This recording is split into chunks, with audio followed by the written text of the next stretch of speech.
ಎಲ್ಲರಿಗೂ ನಮಸ್ಕಾರ ಸ್ನೇಹಿತರೆ. 500 ವರ್ಷಗಳ ನಂತರ 5 ರಾಜಯೋಗ. ಈ ರಾಶಿಗೆ ಅದೃಷ್ಟದ ಬಾಗಿಲು ತೆರೆಯಲಿದೆ. ಒಳ್ಳೆಯ ಕಾಲ ಬರಲಿದೆ. ವೈದಿಕ ಜ್ಯೋತಿಷ್ಯದ ಪ್ರಕಾರ 500 ವರ್ಷಗಳ ನಂತರ 5 ರಾಜಯೋಗಗಳು ರೂಪುಗೊಳ್ಳುತ್ತಿವೆ. ಈ ಕಾರಣದಿಂದಾಗಿ 6 ರಾಶಿಯ ಜನರು ಉದ್ಯೋಗ ಮತ್ತು ವ್ಯವಹಾರದಲ್ಲಿ ಉತ್ತಮ ಯಶಸ್ಸನ್ನು ಪಡೆಯಬಹುದು. ಆ ಲಕ್ಕಿ ರಾಶಿಗಳ್ಯಾವುವು ಎಂಬುದನ್ನು ನೋಡೋಣ ಬನ್ನಿ. ಜ್ಯೋತಿಷ್ಯ ಶಾಸ್ತ್ರದ ಪ್ರಕಾರ ಗ್ರಹಗಳ ಸಂಚಾರವು ಮಂಗಳಕರ ರಾಜಯೋಗವನ್ನು ರೂಪಿಸುತ್ತವೆ. 500 ವರ್ಷಗಳ ನಂತರ ಬುಧಾದಿತ್ಯ ರಾಜಯೋಗ, ಮಾಲವ್ಯ ರಾಜಯೋಗ, ಶಶ ರಾಜಯೋಗ, ಗಜಲಕ್ಷ್ಮಿ ರಾಜಯೋಗ ಮತ್ತು ಲಕ್ಷ್ಮೀನಾರಾಯಣ ರಾಜಯೋಗ ಎಂಬ 5 ರಾಜಯೋಗಗಳು ಒಟ್ಟಿಗೆ ರೂಪುಗೊಂಡಿವೆ. ಈ ರಾಜಯೋಗದ ಪರಿಣಾಮವು ಎಲ್ಲ ರಾಶಿಚಕ್ರ ಚಿಹ್ನೆಗಳ ಜನರ ಮೇಲೆ ಕಂಡುಬರುತ್ತದೆ. ಆದರೆ ಕೆಲವು ರಾಶಿಚಕ್ರ ಚಿಹ್ನೆಗಳ ಅದೃಷ್ಟವು ಬೆಳಗಬಹುದು. ಅಲ್ಲದೆ ಈ ರಾಶಿಚಕ್ರದ ಚಿಹ್ನೆಗಳು ವೃತ್ತಿ ಮತ್ತು ವ್ಯವಹಾರದಲ್ಲಿ ಪ್ರಗತಿಯನ್ನು ಪಡೆಯಬಹುದು. ಆ ಲಕ್ಕಿ ರಾಶಿಗಳ್ಯಾವುವು, ಯಾರು ಎಂಬುದನ್ನು ತಿಳಿಯೋಣ. ಅದಕ್ಕೂ ಮುಂಚೆ ನೀವಿನ್ನು ಚಾನಲ್ಗೆ ಸಬ್ಸ್ಕ್ರೈಬ್ ಆಗಿಲ್ಲ ಅಂದರೆ ಈಗಲೇ ಸಬ್ಸ್ಕ್ರೈಬ್ ಆಗಿ, ಹಾಗೆ ವಿಡಿಯೋಗೆ ಲೈಕ್ ಮಾಡಿ, ವಿಡಿಯೋ ಸ್ಕಿಪ್ ಮಾಡದೆ ಕೊನೆ ತನಕ ನೋಡಿ. ಮಿಥುನ ರಾಶಿ. 5 ರಾಜಯೋಗದ ರಚನೆಯು ನಿಮಗೆ ಪ್ರಯೋಜನಕಾರಿ. ಈ ಅವಧಿಯಲ್ಲಿ ನೀವು ಕೆಲಸ ಮತ್ತು ವ್ಯವಹಾರದಲ್ಲಿ ಯಶಸ್ಸನ್ನು ಪಡೆಯುತ್ತೀರಿ. ಇದರ ಹೊರತಾಗಿ ನಿಮ್ಮ ಯೋಜಿತ ಯೋಜನೆಗಳಲ್ಲಿ ಕೆಲಸ ಮಾಡಲು ಸಮಯವು ತುಂಬ ಒಳ್ಳೆಯದು. ಈ ಅವಧಿಯಲ್ಲಿ ಪ್ರಾರಂಭಿಸಿದ ಕೆಲಸವು ಭವಿಷ್ಯದಲ್ಲಿ ಉತ್ತಮ ಫಲಿತಾಂಶಗಳನ್ನು ನೀಡುತ್ತದೆ. ಈ ಅವಧಿಯಲ್ಲಿ ನೀವು ಹೂಡಿಕೆಯಿಂದ ಲಾಭವನ್ನು ಪಡೆಯುತ್ತೀರಿ. ಅಲ್ಲದೆ ಈ ಸಮಯದಲ್ಲಿ ನೀವು ದೇಶ ಮತ್ತು ವಿದೇಶಗಳಲ್ಲಿ ಪ್ರಯಾಣಿಸಬಹುದು. ಅಲ್ಲಿ ನೀವು ಗೌರವ ಮತ್ತು ಪ್ರತಿಷ್ಠೆಯನ್ನು ಪಡೆಯುತ್ತೀರಿ. ಮಿಥುನ ರಾಶಿಯವರಿಗೆ ಪ್ರಮುಖ ದಿನವಾಗಿದೆ. ಮಿಥುನ ರಾಶಿಯ ಜನರು ಸಂವಹನ ಕೌಶಲ್ಯವನ್ನು ಹೊಂದಿರುತ್ತಾರೆ. ಇಂದು ಪ್ರಗತಿಗೆ ಉತ್ತಮ ಅವಕಾಶಗಳನ್ನು ಪಡೆಯುತ್ತಾರೆ. ಅವರ ವ್ಯಕ್ತಿತ್ವವು ಸುಧಾರಿಸುತ್ತದೆ. ಕೆಲಸದ ಸ್ಥಳದಲ್ಲಿ ನೀವು ಉದಾತ್ತತೆಯನ್ನು ತೋರಿಸುತ್ತೀರಿ. ಕಿರಿಯರ ತಪ್ಪುಗಳನ್ನು ಕ್ಷಮಿಸುವಿರಿ. ನಿಮ್ಮ ಜವಾಬ್ದಾರಿಗಳನ್ನು ಉತ್ತಮವಾಗಿ ಪೂರೈಸುವಿರಿ. ಧಾರ್ಮಿಕ ಚಟುವಟಿಕೆಗಳನ್ನು ಮಾಡುವುದರಿಂದ ಮಾನಸಿಕ ಶಾಂತಿಯು ಸಿಗುತ್ತದೆ.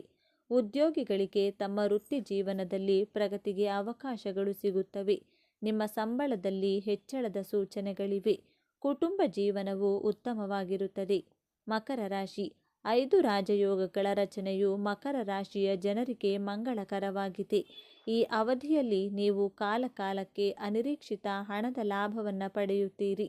ಈ ಅವಧಿಯಲ್ಲಿ ಕೆಲಸದ ಸ್ಥಳದಲ್ಲಿ ನಿಮಗೆ ಅನೇಕ ಹೊಸ ಮತ್ತು ದೊಡ್ಡ ಹಕ್ಕುಗಳನ್ನು ನೀಡಬಹುದು. ಉದ್ಯೋಗವನ್ನು ಹುಡುಕುತ್ತಿರುವ ಜನರು ಕೆಲವು ಉತ್ತಮ ಅವಕಾಶಗಳನ್ನು ಪಡೆಯಬಹುದು. ಈ ಅವಧಿಯಲ್ಲಿ ನೀವು ಸಿಕ್ಕಿಹಾಕಿಕೊಂಡ ಹಣವನ್ನು ಪಡೆಯುತ್ತೀರಿ. ಇದು ನಿಮ್ಮ ಆರ್ಥಿಕ ಸ್ಥಿತಿಯನ್ನು ಬಲಪಡಿಸುತ್ತದೆ. ಈ ಸಮಯದಲ್ಲಿ ನೀವು ಭೌತಿಕ ಆನಂದವನ್ನು ಪಡೆಯುತ್ತೀರಿ. ನೀವು ವಾಹನ ಅಥವಾ ಆಸ್ತಿಯನ್ನು ಸಹ ಖರೀದಿಸಬಹುದು. ಮಕರ ರಾಶಿಯವರಿಗೆ ಧನಾತ್ಮಕ ಫಲಿತಾಂಶಗಳನ್ನು ತರುತ್ತದೆ. ಮಕರ ರಾಶಿಯವರ ಜೀವನದಲ್ಲಿ ಇಂದು ಸಂತೋಷ ಮತ್ತು ತೃಪ್ತಿ ಇರುತ್ತದೆ. ಅವರ ಆರೋಗ್ಯ ಸಂಪೂರ್ಣವಾಗಿ ಸದೃಢವಾಗಿರುತ್ತದೆ. ನೀವು ವಿದೇಶದಿಂದ ಆಮದು ರಫ್ತು ವ್ಯವಹಾರವನ್ನು ಮಾಡುತ್ತಿದ್ದರೆ ನೀವು ಕೆಲವು ಒಳ್ಳೆಯ ಸುದ್ದಿಗಳನ್ನು ಕೇಳಬಹುದು. ನೀವು ಕೆಲಸದ ಸ್ಥಳದಲ್ಲಿ ಉತ್ತಮವಾಗಿ ಕಾರ್ಯನಿರ್ವಹಿಸುವ ಮೂಲಕ ಜನರನ್ನು ಆಶ್ಚರ್ಯಗೊಳಿಸುತ್ತೀರಿ. ನಿಮ್ಮ ಅಧಿಕಾರಿಗಳಿಂದ ಸಂಪೂರ್ಣ ಬೆಂಬಲವನ್ನು ಪಡೆಯುತ್ತೀರಿ. ನಿಮ್ಮೊಳಗಿನ ಶಕ್ತಿಯಿಂದಾಗಿ ನೀವು ಅಪೂರ್ಣ ಕಾರ್ಯಗಳನ್ನು ಪೂರ್ಣಗೊಳಿಸಲು ಸಾಧ್ಯವಾಗುತ್ತದೆ. ನೀವು ಹಿರಿಯರ ಸಲಹೆಯನ್ನು ಅನುಸರಿಸಿದರೆ ಅದು ನಿಮಗೆ ಒಳ್ಳೆಯದು. ಇಂದು ಲಕ್ಷ್ಮೀ ದೇವಿಯ ಆಶೀರ್ವಾದದಿಂದ ನಿಮ್ಮ ಸೌಕರ್ಯಗಳು ಹೆಚ್ಚಾಗುತ್ತವೆ. ಹೊಸ ಭೂಮಿ, ವಾಹನ, ಮನೆ ಇತ್ಯಾದಿಗಳನ್ನು ಖರೀದಿಸುವ ನಿಮ್ಮ ಆಸೆಯು ಈಡೇರುತ್ತದೆ. ಒಂಟಿ ಜನರು ಇಂದು ಸಮಾರಂಭದಲ್ಲಿ ವಿಶೇಷ ವ್ಯಕ್ತಿಯನ್ನು ಭೇಟಿಯಾಗಬಹುದು. ಅದು ಅವರಿಗೆ ತುಂಬ ಸಂತೋಷವನ್ನು ನೀಡುತ್ತದೆ. ಕುಟುಂಬದಲ್ಲಿ ಸಂತೋಷ ಮತ್ತು ಶಾಂತಿ ಇರುತ್ತದೆ. ನೀವು ಕುಟುಂಬ ಸದಸ್ಯರೊಂದಿಗೆ ಉತ್ತಮ ಸಮಯವನ್ನು ಕಳೆಯುತ್ತೀರಿ. ವೃಷಭ ರಾಶಿ. 5 ರಾಜಯೋಗದ ರಚನೆಯು ನಿಮಗೆ ಅನುಕೂಲಕರವಾಗಿದೆ. ಆದ್ದರಿಂದ ಈ ಸಮಯದಲ್ಲಿ ನಿಮ್ಮ ಮಗುವಿಗೆ ಸಂಬಂಧಿಸಿದ ಕೆಲವು ಒಳ್ಳೆಯ ಸುದ್ದಿಗಳನ್ನು ನೀವು ಪಡೆಯಬಹುದು. ಅಲ್ಲದೆ ಈ ಅವಧಿಯಲ್ಲಿ ನಿಮ್ಮ ಆದಾಯವು ಮಹತ್ತರವಾಗಿ ಹೆಚ್ಚಾಗಬಹುದು. ಈ ಅವಧಿಯಲ್ಲಿ ನೀವು ಹೂಡಿಕೆಯಿಂದ ಲಾಭವನ್ನು ಪಡೆಯುವ ಸಾಧ್ಯತೆಗಳಿವೆ. ಅಷ್ಟೇ ಅಲ್ಲ, ಅದೃಷ್ಟದ ಸಂಪೂರ್ಣ ಬೆಂಬಲವು ನಿಮಗೆ ಸಿಗಲಿದೆ. ಅಲ್ಲದೆ ನಿರುದ್ಯೋಗಿಗಳು ಈ ಅವಧಿಯಲ್ಲಿ ಉದ್ಯೋಗವನ್ನು ಪಡೆಯಬಹುದು. ಈ ಅವಧಿಯಲ್ಲಿ ಸ್ಪರ್ಧಾತ್ಮಕ ವಿದ್ಯಾರ್ಥಿಗಳು ಯಶಸ್ಸನ್ನು ಪಡೆಯಬಹುದು, ಅಂದರೆ ಅವರು ಕೆಲಸ ಪಡೆಯಬಹುದು. ವೃಷಭ ರಾಶಿಯವರಿಗೆ ಮಂಗಳಕರ ಮತ್ತು ಫಲಪ್ರದವಾಗಲಿದೆ.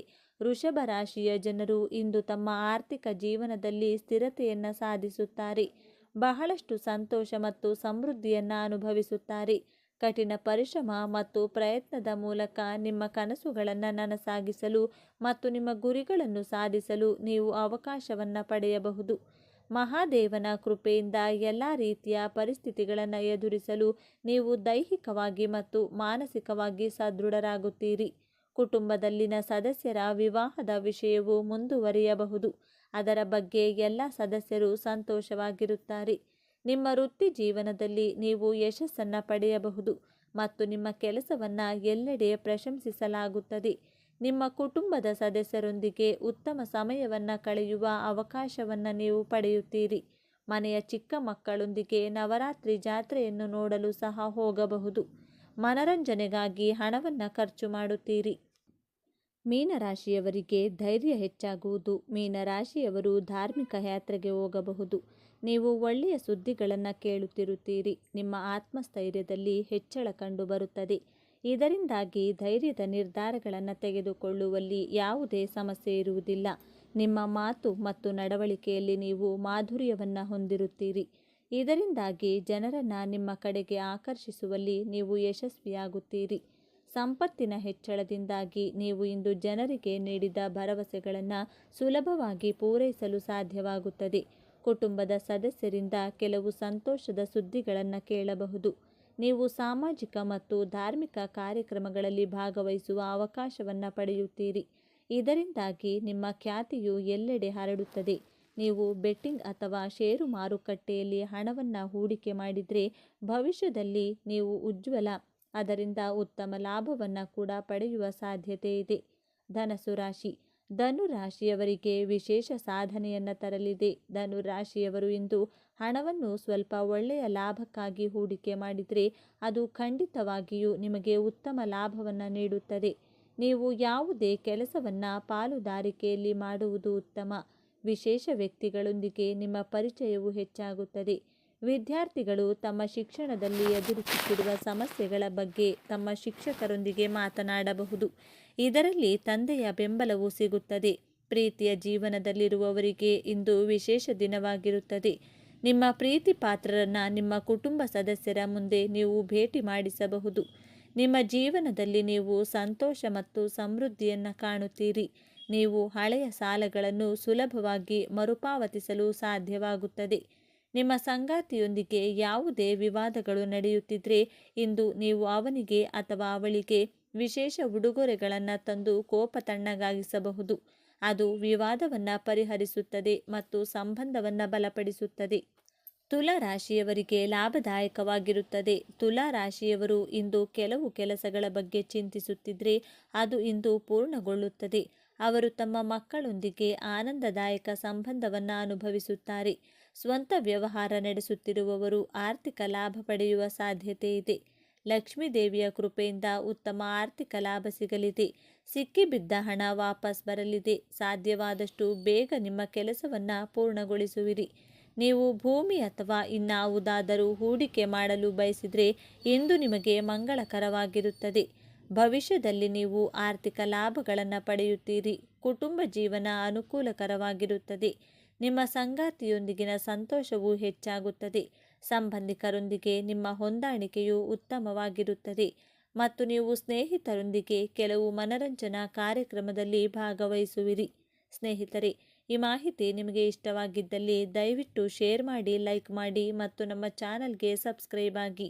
ಎಲ್ಲರೂ ಭಕ್ತಿಯಿಂದ ಓಂ ಶ್ರೀ ಶನೇಶ್ವರ ನಮಃ ಅಂತ ಕಮೆಂಟ್ ಮಾಡಿ. ಈ ದಿನ ಒಂದು ಮುಷ್ಟಿ ಗೋಧಿ ಹಿಟ್ಟು ಹಾಗೂ ಕರಿಮೆಣಸಿನಿಂದ ಯಾವ ಕೆಲಸವನ್ನ ಮಾಡಿದರೆ ನಿಮ್ಮ ಜೀವನವು 24 ಗಂಟೆಗಳಲ್ಲಿ ಶಿವನ ಅನುಗ್ರಹದಿಂದ ಬದಲಾಗುತ್ತದೆ. ಅದೆಷ್ಟೇ ಕಷ್ಟಗಳಿಂದಲೂ ಪಾರ್ವತಿ ದೇವಿಯ ಕೃಪೆಯಿಂದ ಮುಟ್ಟಿದ್ದೆಲ್ಲ ಬಂಗಾರವಾಗುವಷ್ಟು ಅದೃಷ್ಟ ಕೂಡಿ ಬರುತ್ತೆ. ಯಾವ ದೇವರುಗಳನ್ನು ತಪ್ಪದೇ ಪೂಜಿಸಬೇಕು, ಯಾವ ಒಂದು ವಿಶೇಷ ಮಂತ್ರವನ್ನು ಹೇಳಿಕೊಳ್ಳಬೇಕು ಅಂತ ಇವತ್ತಿನ ಈ ವಿಡಿಯೋದಲ್ಲಿ ಸಂಪೂರ್ಣವಾಗಿ ತಿಳಿಸಿಕೊಡ್ತೀವಿ. ಬನ್ನಿ. ಇನ್ನು ಮೊಸರು ಹಾಗೂ 3 ಚಿಟಿಕೆ ಕುಂಕುಮದಿಂದ ಈ ಕೆಲಸವನ್ನ ಮಾಡಿ ನೀವು ಕೇಳಿದ ಕೋರಿಕೆಗಳು ನೆರವೇರುತ್ತದೆ. ಸಾಕ್ಷಾತ್ ಮಹಾಲಕ್ಷ್ಮಿ ಹಾಗೂ ದುರ್ಗಾದೇವಿಯ ಅನುಗ್ರಹಕ್ಕೋಸ್ಕರ ಯಾವ ಕೆಲಸಗಳನ್ನು ಈ ಶುಕ್ರವಾರ ಮಾಡಿಕೊಳ್ಬೇಕು, ಯಾವ ವಿಶೇಷ ಎಲೆಯನ್ನು ಮನೆಗೆ ತಂದರೆ ದುಷ್ಟಶಕ್ತಿಗಳು ನಾಶವಾಗಿ ಹಣ, ಆರೋಗ್ಯ, ನೆಮ್ಮದಿ ಪ್ರಾಪ್ತಿಯಾಗುತ್ತದೆ ಎಂದು ಇವತ್ತಿನ ಈ ವಿಡಿಯೋದಲ್ಲಿ ಸಂಪೂರ್ಣವಾಗಿ ತಿಳಿಸಿಕೊಡ್ತೀವಿ. ಬನ್ನಿ, ಎಲ್ಲರೂ ಭಕ್ತಿಯಿಂದ ಜೈ ಮಹಾಲಕ್ಷ್ಮಿ ಅಂತ ಕಮೆಂಟ್ ಮಾಡಿ. ಎಷ್ಟೋ ಜನ ಕಾಯುತ್ತೀರಿ. ದೇವಿಗೆ ಅತ್ಯಂತ ಪ್ರಿಯವಾದ ಮಾಸವಾಗಿದೆ. ಈ ಮಾಸದಲ್ಲಿ ಬರುವ ಶುಕ್ರವಾರಗಳೆಂದು ಮಾಡುವ ಪೂಜೆ ಅನುಷ್ಠಾನಗಳು ದುರ್ಗಾ ಮಾತೆಗೆ, ಲಕ್ಷ್ಮೀ ದೇವಿಗೆ ಅತ್ಯಂತ ಪ್ರಿಯವಾಗುತ್ತದೆ. ಶುಕ್ರವಾರದಂದು ಮನೆಗೆ ತಪ್ಪದೆ ಬೇವಿನ ಎಲೆಗಳನ್ನು ತನ್ನಿ. ಮನೆಯಲ್ಲಿ ಕಳಸ ಇಡುವ ಪದ್ಧತಿ ಇದ್ದರೆ ತಪ್ಪದೆ ಕಳಸ ಇಡುವ ಪದ್ಧತಿ ಇಲ್ಲವೆಂದರೂ ಚಿಕ್ಕದಾಗಿ ಕಲಶ ಇಟ್ಟು ಈ ಒಂದು ವಿಧಾನವನ್ನು ಪಾಲಿಸಿ. ಒಂದು ಚೊಂಬಿಗೆ ನೀರು ತುಂಬಿಸಿ ಅದರಲ್ಲಿ ಬೇವಿನ ಎಲೆಗಳನ್ನು ಹಾಕಿ ಅರಿಶಿನ, ಕುಂಕುಮ, ಅಕ್ಷತೆ, ಒಂದು ನಾಣ್ಯ, ಒಂದು ನಿಂಬೆಹಣ್ಣನ್ನು ಕಲಶಕ್ಕೆ ಹಾಕಿ ಕಲಶಕ್ಕೆ ಒಂದು ಸುತ್ತು ಅರಿಶಿನದ ದಾರವನ್ನು ಕಟ್ಟಿ ಕಲಶದ ಮುಂದೆ ಸಿಹಿ ನೈವೇದ್ಯ ಇಟ್ಟು ದುರ್ಗಾ ಮಾತೆಗೆ ಹೀಗೆ ಬೇಡಿಕೊಳ್ಳಿ. ಅಮ್ಮ ದುರ್ಗೆ, ಚೌಡೇಶ್ವರಿ, ಚಾಮುಂಡೇಶ್ವರಿ, ಕಾಳಿಕಾದೇವಿ, ಗ್ರಾಮ ದೇವತೆ, ಹೀಗೆ ನಿಮಗೆ ಇಷ್ಟವಾದ ದೇವಿ ದೇವತೆಗಳ ಹೆಸರನ್ನು ಹೇಳಿ. ಎಷ್ಟೋ ಕುಟುಂಬಗಳಿಗೆ 100ರಲ್ಲಿ 90ರಷ್ಟು ಮನೆತನಗಳಿಗೆ ಹೆಣ್ಣು ದೇವರೇ ಮನೆ ದೇವರಾಗಿರುತ್ತಾರೆ. ದೇವಿಯ ಹೆಸರನ್ನ ಹೇಳಿ ಕಲಶ ಇಟ್ಟು ಮದುವೆ ಸಂಕಲ್ಪ, ಸಂತಾನದ ಸಂಕಲ್ಪ, ಸಾಲ ತೀರುವಂತಹ ಸಂಕಲ್ಪ, ಆರೋಗ್ಯ, ಹಣ, ವಿದ್ಯೆ, ಹೊಸ ಉದ್ಯೋಗ, ಶತ್ರುಬಾಧೆ, ಯಾವುದೇ ಕಷ್ಟಗಳಿದ್ದರೂ ದೂರ ಮಾಡುತ್ತಾ ಎಂದು ಭಕ್ತಿಯಿಂದ ಬೇಡಿಕೊಳ್ಳಿ. ಮೊಸರನ್ನದ ಜೊತೆಗೆ ಸಿಹಿ ಪೊಂಗಲನ್ನು ಮಾಡಿ ಕಲಶದ ಮುಂದೆ ನೈವೇದ್ಯವನ್ನು ಇಡಿ. ದುರ್ಗಾ ಅಷ್ಟೋತ್ತರ, ಲಲಿತ ಸಹಸ್ರನಾಮ ಪಾರಾಯಣ ಮಾಡುತ್ತಾ ಶುಕ್ರವಾರದ ಪೂಜೆಯನ್ನು ಮಾಡಿಕೊಳ್ಳಿ. ಈ ಒಂದು ವಿಧಿವಿಧಾನವನ್ನು, ವಿಶೇಷ ಪೂಜೆಯನ್ನು ಯಾವ ಸಮಯದಲ್ಲಿ ಮಾಡಿಕೊಳ್ಬೇಕು ಅಂತ ನೋಡೋದಾದರೆ ಬೆಳಿಗ್ಗೆ 4:30ರಿಂದ 5:30, ಬೆಳಗ್ಗೆ 6ರಿಂದ 7 ಗಂಟೆ, ಬೆಳಗ್ಗೆ 9ರಿಂದ 10:20. ಈ ಸಮಯದಲ್ಲಿ ನೀವು ದುರ್ಗಾ ಮಾತೆಯ ಪೂಜೆ ಅಥವಾ ಕಲಶ ಪ್ರತಿಷ್ಠಾಪನೆಯನ್ನು ಮಾಡಿಕೊಳ್ಳಬಹುದು. ಕಲಶ ಇಟ್ಟು ಪೂಜೆ ಮಾಡಲು ಸಾಧ್ಯವಾಗದಿದ್ದವರು ಏನು ಮಾಡಬೇಕು? ಕುಂಕುಮವನ್ನು ದುರ್ಗಾದೇವಿಯ ಮುಂದೆ ಒಂದು ಬಟ್ಟಲು ಅಥವಾ ತಟ್ಟೆಯಲ್ಲಿಟ್ಟು ಆ ತಟ್ಟೆಗೆ ಕುಂಕುಮವನ್ನು ಹಾಕುತ್ತಾ ದುರ್ಗಾ ಅಷ್ಟೋತ್ತರ ಅಥವಾ ಅಭಿರಾಮಿ ಸ್ತೋತ್ರ ಪಾರಾಯಣ ಮಾಡಿ ಯೂಟ್ಯೂಬ್ನಲ್ಲಿ ಹಾಕಿಕೊಂಡು ಈ ಅಭಿರಾಮಿ ಸ್ತೋತ್ರದ ಆಡಿಯೋವನ್ನು ಕೇಳಿ. ದುರ್ಗಾದೇವಿಯ ಫೋಟೋ ನಿಮ್ಮ ಮನೆಯಲ್ಲಿದ್ದರೆ ದೇವಿಯ ಮುಂದೆ ಕುಳಿತು ಈ ಪೂಜೆಯನ್ನು ಮಾಡಿಕೊಳ್ಳಿ. ಇಲ್ಲವಾದರೆ ಮನಸ್ಸಿನಲ್ಲಿಯೇ ನಿಮ್ಮ ಇಷ್ಟವಾದ ದೇವಿಯನ್ನು ಸ್ಮರಿಸಿ ಅಭಿರಾಮಿ ಸ್ತೋತ್ರವನ್ನು ಕೇಳುತ್ತಾ ಕುಂಕುಮಾರ್ಚನೆಯನ್ನು ಅತ್ಯಂತ ಸರಳವಾಗಿ ಮಾಡಿಕೊಳ್ಳಿ. ಬಳಿಕ ಆ ಕುಂಕುಮವನ್ನು ಇಡೀ ಕುಟುಂಬ ಹಣೆಗಿಟ್ಟುಕೊಳ್ಳಿ. ಪೂಜೆಯಲ್ಲಿ ದೇವಿಗೋಸ್ಕರ ಹಾಲಿಗೆ ಕಲ್ಲು ಸಕ್ಕರೆ ಹಾಕಿಡಿ. ವೀಳ್ಯದೆಲೆ, ಬಾಳೆಹಣ್ಣು, ಬಳೆ, ನಾಣ್ಯಗಳನ್ನು ಇಟ್ಟು ಹಣದ ಅಭಿವೃದ್ಧಿಯಾಗಲಿ, ಬಡತನ ದೂರವಾಗಲಿ, ಮನೆಯ ಯಜಮಾನ ಅಂದರೆ ನಿಮ್ಮ ಪತಿಗೆ ಸಕಲ ದಿಕ್ಕುಗಳಿಂದಲೂ ಯಶಸ್ಸು, ಅದೃಷ್ಟ ಕೂಡಿ ಬರಲಿ ಎಂದು ನಮಸ್ಕಾರ ಮಾಡಿಕೊಳ್ಳಿ. ಶುಕ್ರವಾರ ರಾಹುಕಾಲ ಕಾಲದಲ್ಲಿ ದುರ್ಗಾದೇವಿಯ ದೇವಸ್ಥಾನಕ್ಕೆ ಮೊಸರನ್ನು ನೈವೇದ್ಯ ಮಾಡಿಕೊಂಡು ದೇವಿಯ ಮುಂದೆ ಇಟ್ಟು ಪೂಜೆ ಮಾಡಿಸಿ. ಬಳಿಕ ಅಲ್ಲಿ ಬಂದಿರುವಂತಹ ಭಕ್ತರಿಗೆ ನಿಮ್ಮ ಕೈಯಿಂದ ಹಂಚಿ. ಗ್ರಾಮ ದೇವತೆಗೆ ಬೇವಿನ ಎಲೆ, ನಿಂಬೆಹಣ್ಣಿನ ದೀಪದ ಆರತಿಗಳನ್ನು ಅರ್ಪಿಸಿ. ಶುಕ್ರವಾರ ವಾರಾಹಿ ದೇವಿಯನ್ನು ನೆನೆದು ವಾರಾಹಿ ದೇವಿಯ ಮಂತ್ರಗಳನ್ನು ಹೇಳಿಕೊಳ್ಳಬಹುದು. ಮೈಸೂರು ಶ್ರೀ ಚಾಮುಂಡೇಶ್ವರಿ ಬೆಟ್ಟವಾಗಿರಬಹುದು, ದುರ್ಗಾ ಮಾತೆಯ ಶಕ್ತಿ ಕ್ಷೇತ್ರಗಳನ್ನಾಗಿರಬಹುದು. ಮೆಟ್ಟುಲು ಸೇವೆ ಮಾಡುತ್ತಾ ಅಂತ ದೇವಿಗೆ ಶುಕ್ರವಾರಗಳಲ್ಲಿ ಸೀರೆ, ಬಳೆ, ಮಡಿಲಕ್ಕಿ ಕೊಡ್ತೀನಿ ಅಂತ ನಿಮ್ಮ ಕೋರಿಕೆಗೆ ತಕ್ಕಂತೆ ಹರಕೆಗಳನ್ನು ಮಾಡಿಕೊಳ್ಳಿ. ಲಕ್ಷ್ಮೀದೇವಿ ಅದೃಷ್ಟ ಹಾಗೂ ಐಶ್ವರ್ಯವನ್ನು ಕರುಣಿಸಲು ಶುಕ್ರವಾರಗಳಂದು ಒಂದೇ ಒಂದು ತಾವರೆ ಪುಷ್ಪವನ್ನು ದೇವಿಯ ಮುಂದಿಟ್ಟು ಲಕ್ಷ್ಮಿ ಅಷ್ಟೋತ್ತರ, ವಿಷ್ಣು ಸಹಸ್ರನಾಮ ಎರಡನ್ನೂ ಕೂಡ ಜೊತೆಯಲ್ಲಿ ಕೇಳಿ. ದೇವಿಗೆ ಆಗಿನಿಂದ ಮಾಡಿದ ಪಾಯಸ, ಸಿಹಿ ಪಾಯಸವನ್ನು ಅರ್ಪಿಸಿ. ಮಹಾಲಕ್ಷ್ಮಿ ಜೊತೆಗೆ ವೆಂಕಟೇಶ್ವರ ಸ್ವಾಮಿಗೆ ಪಚ್ಚ ಕರ್ಪೂರದ ಆರತಿ ಬೆಳಗಿ ಸಾಲದ ಜೀವನದಿಂದ ಮುಕ್ತಿ ದೊರೆತು ಹಣದ ವಿಸ್ಮಯಗಳು ನಿಮ್ಮ ಬದುಕಿನಲ್ಲಿ ನಡೆಯಲಿ ಎಂದು ಭಕ್ತಿಯಿಂದ ಮಹಾಲಕ್ಷ್ಮಿ ದೇವಿಗೆ ಬೇಡಿಕೊಳ್ಳಿ. ಶ್ರೀಚಕ್ರ ಇರುವ ದೇವಿ ಆಲಯಗಳಿಗೆ ಶುಕ್ರವಾರಗಳಂದು ಭೇಟಿ ನೀಡಿ ದರ್ಶನ ಪಡೆದರೆ ಜೀವನದಲ್ಲಿ ಎಂದಿಗೂ ಶತ್ರು ಬಾಧೆಗಳು ಬಾಧಿಸುವುದಿಲ್ಲ. ಮಾಟಮಂತ್ರ, ದುಷ್ಟಶಕ್ತಿಗಳ ಕಾಟದಿಂದ ಬೇಸತ್ತಿದ್ರೆ ತಪ್ಪದೆ ಶುಕ್ರವಾರಗಳಂದು ದುರ್ಗಾದೇವಿಯ ದೇವಸ್ಥಾನಗಳಲ್ಲಿ ಎಳನೀರಿನಿಂದ ಅಭಿಷೇಕ ಮಾಡಿಸಿ. ಗೋರಂಟಿ ಅಂದರೆ ಮೆಹಂದಿಯನ್ನು ಈ ಶುಕ್ರವಾರ ಕೈಗೆ ಹಾಕಿಕೊಂಡ್ರೆ ದುರ್ಗಾದೇವಿಯ ಜೊತೆಗೆ ಮಹಾಲಕ್ಷ್ಮಿಯ ಅನುಗ್ರಹ ಸಿಗುತ್ತದೆ. ದೇಹದಲ್ಲಿನ ವಿಷಕಾರಿ ಜಂತುಗಳು ಇದರಿಂದ ಸಾಯುತ್ತವೆಂದು ವಿಜ್ಞಾನ ಹೇಳುತ್ತದೆ. ಮೆಹಂದಿಯನ್ನು ಈ ಶುಕ್ರವಾರದಂದು ಕೈಗೆ ಹಚ್ಚಿಕೊಂಡ್ರೆ ಗಂಡನಿಗೆ ಆಯಸ್ಸು, ಆರೋಗ್ಯ, ಅದೃಷ್ಟ ಕೂಡ ವೃದ್ಧಿಯಾಗುತ್ತದೆ. ಮೆಹಂದಿ ಎಲೆಗಳು ಸಿಕ್ಕರೆ ಸ್ವಲ್ಪ ಅರಿಶಿನ ಬೆರೆಸಿ ನಿಮ್ಮ ಕೈನಿಂದ ಅರೆದು ಕೈಗೆ ಹಚ್ಚಿಕೊಳ್ಳಿ. ಮೊದಲು ತಿಳಿಸಿದ ಕಳಸ ಪೂಜೆಯನ್ನು ಶುಕ್ರವಾರ ಮಾಡಿರ್ತೀನಿ. ಮರುದಿನ ಶನಿವಾರ ಕಳಸ ವಿಸರ್ಜನೆಯನ್ನು ಬೆಳಗ್ಗೆ ಮಾಡಿಕೊಳ್ಳಬಹುದು. ಕಳಸದಲ್ಲಿದ್ದಂತಹ ನಿಂಬೆಹಣ್ಣು, ಎಲೆ, ನೀರನ್ನು ಮರದ ಬುಡಕ್ಕೆ ಹಾಕಿ ನಾಣ್ಯವನ್ನು ಪೂಜಾ ಕೋಣೆಯಲ್ಲಿಟ್ಟಿಟ್ಟುಕೊಳ್ಳಿ. ಶುಕ್ರವಾರ ಸಾಂಬ್ರಾಣಿ ಧೂಪವನ್ನು ಮನೆಯಲ್ಲಿ ಹಾಕಿ ಮನೆಗೆ ಮುತ್ತೈದೆಯರನ್ನು ಕರೆಸಿ ಅರಿಶಿನ, ಕುಂಕುಮ, ತಾಂಬೂಲ, ರವಿಕೆ, ಹಣವನ್ನು ಕೊಟ್ಟು ಅವರ ಆಶೀರ್ವಾದವನ್ನು ಪಡೆದುಕೊಳ್ಳಿ. ಇದರಿಂದ ಸುಮಂಗಲಿ ತತ್ವ ನಿಮಗೆ ವೃದ್ಧಿಯಾಗುತ್ತದೆ. ಮಹಾಲಕ್ಷ್ಮೀ ದೇವಿಯು ಮುತ್ತೈದೆಯರ ಮೂಲಕ ಮನೆಗೆ ಪ್ರವೇಶ ಮಾಡುತ್ತಾಳೆ. ಇನ್ನು ಮೊದಲು ವಾಯುಪುತ್ರ ಆಂಜನೇಯನ ಗುಡಿಗೆ ಹೋಗಿ ಆತನ ದರ್ಶನ ಪಡೆದು ಪ್ರದಕ್ಷಿಣೆ ಮಾಡಿ ಎಳ್ಳೆಣ್ಣೆಯ ದೀಪಗಳನ್ನು ಹಚ್ಚಿ. ಇದರಿಂದ ಅಸಾಧ್ಯವಾದ ಕೆಲಸಗಳು ಕೂಡ ಸಾಧ್ಯವಾಗುತ್ತದೆ. ಕೆಲಸಗಳು ಸುಲಭವಾಗುತ್ತದೆ. ದುಷ್ಟಶಕ್ತಿಗಳ ನಾಶವಾಗುತ್ತದೆ. ಶತ್ರು ಭಯ, ಆರೋಗ್ಯ ಸಮಸ್ಯೆಗಳಿಂದ ವಿಶೇಷ ರಕ್ಷಣೆ ಆಂಜನೇಯನಿಂದ ನಿಮಗೆ ಪ್ರಾಪ್ತಿಯಾಗುತ್ತದೆ. ಈ ದಿನ ನೀವು ಯಾವುದೇ ಅನುಷ್ಠಾನಗಳನ್ನು ಮಾಡಿದರೂ, ದೃಷ್ಟಿ ತೆಗೆಯಲು ಮಾಡುವಂಥ ಪರಿಹಾರಗಳನ್ನು ಮಾಡಿದರೆ ಅತಿ ಬೇಗನೆ ಫಲ ನೀಡುತ್ತದೆ. ಈ ದಿನ ಪಿತೃಗಳ ಸೇವೆ ಮಾಡಿದರೆ, ಪಿತೃಗಳ ಸ್ಮರಣೆಯನ್ನು ಮಾಡಿಕೊಂಡ್ರೆ ತುಂಬ ಒಳ್ಳೆಯದು. ಭಗವಂತನು ಪಿತೃಗಳ ಸ್ಮರಣೆ ಮಾಡಬೇಕು. ಕೇವಲ ಪಿತೃಪಕ್ಷದಲ್ಲಷ್ಟೇ ಅಲ್ಲದೆ ಪ್ರತಿ ತಿಂಗಳು ಬರುವಂತಹ ಇಂತಹ ಅಮಾವಾಸ್ಯೆಗಳಂದು ಪಿತೃತರ್ಪಣವನ್ನು ನೀಡುತ್ತಾ ಬಂದರೆ ಪಿತೃಗಣಗಳು ಸಂತೃಪ್ತಗೊಂಡು ಇಡೀ ಕುಟುಂಬಕ್ಕೆ ಆರಿಸುತ್ತಾರೆ. ಇದರಿಂದ ನಿಮ್ಮ ಮನೆಯಲ್ಲಿರುವಂತಹ ಎಲ್ಲ ಅನಾರೋಗ್ಯ ಸಮಸ್ಯೆ, ಕಾರ್ಯ ಅಡೆತಡೆ, ಹಣದ ಸಂಕಷ್ಟ ದೂರವಾಗಿ ಉತ್ತಮೋತ್ತಮ ಫಲಗಳು ಸಿಗುತ್ತದೆ. ಈ ದಿನ ಪಿತೃಗಳಿಗೆ ತಪ್ಪದೆ ತರ್ಪಣವನ್ನು ನೀಡಿ, ಮನೆಯಲ್ಲಿ ಅಡುಗೆ ಮಾಡಿದ ತಕ್ಷಣ ಅನ್ನವನ್ನು ನೀವು ತಯಾರಿಸಿದ ಆಹಾರವನ್ನು ಮನೆಯ ಹೊರಭಾಗದಲ್ಲಿ ಒಂದು ಎಲೆಯ ಮೇಲಿಟ್ಟು ಪಿತೃಗಳ ಹೆಸರನ್ನು ಮನಸ್ಸಿನಲ್ಲಿ ಸ್ಮರಿಸಿಕೊಳ್ಳಿ. ನಾಳೆ ನದಿ ಸ್ನಾನ ಮಾಡಿದರೆ ತುಂಬ ಒಳ್ಳೆಯದು. ಸಾಧ್ಯ ಆಗಿಲ್ಲ ಅಂದರೆ ಪವಿತ್ರ ನದಿಗಳ ನೀರನ್ನು ಬೆರೆಸಿಕೊಂಡು ಸ್ನಾನ ಮಾಡಿ. ಅದು ಕೂಡ ಸಾಧ್ಯವಾಗಲ್ಲ ಅಂದರೆ ಕಲ್ಲುಪ್ಪು, 5-6 ಬೇವಿನ ಎಲೆಯನ್ನು ಬೆರೆಸಿಕೊಂಡು ಸ್ನಾನ ಮಾಡಿ. ಇದರಿಂದ ದೇಹದಲ್ಲಿನ ಎಲ್ಲ ನೆಗೆಟಿವ್ ಶಕ್ತಿಗಳು ತೊಲಗಿ ಹೋಗುತ್ತದೆ. ಈ ದಿನ ಗೋಧಿ ಹಿಟ್ಟಿನಿಂದ ಮಾಡಬೇಕಾದ ಮುಖ್ಯವಾದ ಕೆಲಸ ಯಾವುದು ಅಂತ ನೋಡೋದಾದರೆ, ಗೋಧಿ ಹಿಟ್ಟಿನಿಂದ ಮನೆಯಲ್ಲಿ ಎಷ್ಟೆಷ್ಟು ಜನ ಇರ್ತೀರೋ ಅಷ್ಟು ಜನರಿಗೆ ಒಂದೊಂದು ಚಪಾತಿಯಂತೆ ತಯಾರು ಮಾಡಿಕೊಂಡು ಆ ಚಪಾತಿಯ ಮೇಲೆ ತುಪ್ಪವನ್ನು ಹಚ್ಚಬೇಕು. ನಂತರ ಕೈನಲ್ಲಿ ಆ ಚಪಾತಿಯನ್ನು ಹಿಡಿದು ಒಬ್ಬೊಬ್ಬರಿಗೆ 3 ಬಾರಿ ಎಡಭಾಗದಿಂದ 3 ಬಾರಿ ಬಲಭಾಗದಿಂದ ತಲೆಯ ಮೇಲೆ ಸುತ್ತಿ ಇಳಿ ತೆಗೆದು ಮನೆಯ ಬಳಿ ಇರುವಂತಹ ಶ್ವಾನಕ್ಕೆ ನೀಡಬೇಕು. ಇದರಿಂದ ನಿಮಗಿರುವ ಎಲ್ಲ ವಿಧವಾದ ದೃಷ್ಟಿ ದೋಷಗಳು ಕಳೆದು ಹೋಗುತ್ತದೆ. ಅಕ್ಕಪಕ್ಕದವರ ದೃಷ್ಟಿ, ಜನರ ಕೆಟ್ಟ ಕಣ್ಣು, ಕೆಲಸ ಮಾಡುವ ಜಾಗದಲ್ಲಿ ಯಾರಾದರೂ ಶತ್ರುಗಳಿದ್ರೆ, ಸಂಬಂಧಿಕರ ಅಸೂಯೆ ಇದ್ದರೆ ದೂರವಾಗುತ್ತದೆ. ಇದರಿಂದ ಸಕಲ ಕಾರ್ಯಗಳಲ್ಲೂ ಯಶಸ್ಸು, ಮಾನಸಿಕ ನೆಮ್ಮದಿ ಸಿಗುತ್ತದೆ. ದೃಷ್ಟಿದೋಷಗಳು ದೂರವಾದರೆ ಸಂಪಾದನೆಗಿರುವಂತಹ ಅಡ್ಡಿಗಳು ಕೂಡ ಕಳೆದು ಹೋಗುತ್ತದೆ. ಮನೆಯಲ್ಲಿ ಒಂದು ತಟ್ಟೆಯ ಮೇಲೆ ಬೇವಿನ ಎಲೆಗಳನ್ನಿಟ್ಟು ಅದರ ಮೇಲೆ ಮಣ್ಣಿನ ದೀಪವನ್ನು ಹಚ್ಚಿ, ದೀಪಕ್ಕೆ ಎಳ್ಳೆಣ್ಣೆಯ ಜೊತೆಗೆ ಸ್ವಲ್ಪ ಕುಂಕುಮವನ್ನು ಹಾಕಿ, ನಿಮ್ಮ ಕುಲದೇವರಲ್ಲಿ ಹೆಣ್ಣು ದೇವರುಗಳಿದ್ರೆ ಪ್ರಾರ್ಥನೆ ಮಾಡಿಕೊಳ್ಳಿ. ಇಲ್ಲವಾದರೆ ಗ್ರಾಮ ದೇವತೆಗೆ ನಮಸ್ಕಾರ ಮಾಡಿಕೊಂಡು ಈ ದೀಪವನ್ನು ಹಚ್ಚಿ.